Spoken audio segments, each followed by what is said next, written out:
Hey everybody, Tech Guide here. Today, decided to do a video on backstraps. What backstrap should I choose for my Glock or my XD or my M&P? Okay, every set of Gen 4 Glocks have these set of backstraps for you to choose to put on the back of your weapon. So when I first got my M&P, as well as my Glock, I asked around, asked a lot of people, hey, what's the rules for what backstrap you choose? What should I do? Is there anything I should measure, or is there any rhyme or reason? And the only answer I ever got back from anyone was just whatever's comfortable. Okay, so that's what I went with for a long time. Is okay, whatever's comfortable. Now, what I've come to find is that is not necessarily a true statement. Now, before I get started, if you're a shooter, you've been shooting for a long time, and you shoot well, then don't even pay attention to what I'm about to say, because I don't want you to change your system and mess you up. If you're a relatively new shooter, or if you're a shooter who wants to improve their aiming capabilities and their performance, then you might want to listen to what I'm going to say. What I'm going to say is something that I have figured out on my own through various sources, and it's my opinion. Okay, you might agree or disagree, but there are some reasons to what I'm about to say. All right, so first things first, these two guns have no mags and empty chambers. Okay, first thing. Now,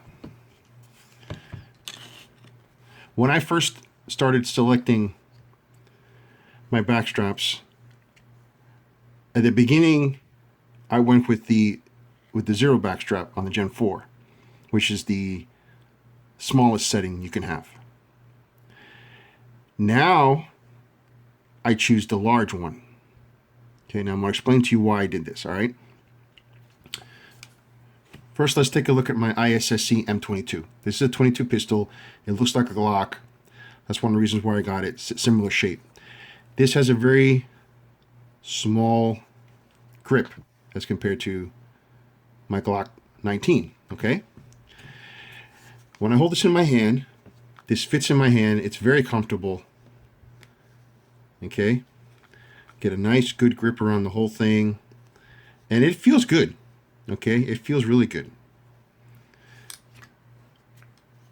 As you can see with my Glock 19, it's a bigger handle, so my fingers don't wrap around as much, okay? And it doesn't feel quite as comfortable in my hand, okay? But there's a reason why I choose this now versus before, okay? And I guess it can be broken down into two reasons. One, and they both have to do with body mechanics, okay? If you can see here, okay, I'm holding both pistols high tang grip, as far up as possible, okay? You can see two things. One, and I'm not sure if you can tell here, but one, my left thumb is further forward. And when I put my finger through the trigger, okay, and I do that with the Glock. Now remember, the Glock is thicker. As you can see, there's less of my finger here on the right, on the Glock. Less of my finger sticking through than on the left. Okay, and that's because this is a smaller grip. Okay, that makes sense. Now, the thing is, when you press the trigger to get a shot, many of the modern teachings now is that you put the tip of your finger, tip of your pad on the trigger. So if you do that, okay, I'm going to try to see if I can get these both in the same frame. You can see that my right finger is a little more comfortable than my left. My left one is way sticking out here, see? Get it over here, see? See how far to hold the tip? See how far out my knuckle goes? Versus here? Okay, that's the first thing. The second thing, this void here for recoil absorption, you're supposed to be able to put your left hand, this part of your hand in that section to grip it, because you need to grip this whole gun to mitigate recoil. Because since there's no resistance here, you shoot one-handed, it's going to want to shoot this way. So you want to hold it, and that's harder to do on this one because I don't have much room. I sort of have to let go a little bit to get my hand in there and then rearrange that to get my good 2 thumbs forward grip. Where on my Glock, with the bigger backstrap, it's a lot easier to get that in there, okay? Because when you pull back on the trigger, you want to pull back straight and not flinch, okay? That's very comfortable to do that with that knuckle in that position. We're here to get my finger on the tip of this trigger.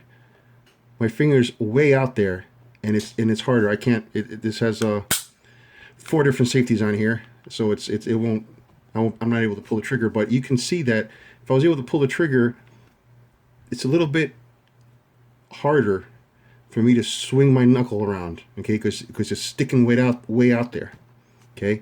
Plus the fact that it's harder for me to get my palm in there. So having the bigger backstrap, after I started using the bigger backstrap, putting my finger on the tip and grabbing this portion of my hand in there, okay, and 2 thumbs forward, I started hitting my center of my targets instead of low left. Okay, the reason why I kept searching for an answer is because I was shooting low left. When I started doing this with this backstrap, my shots really improved.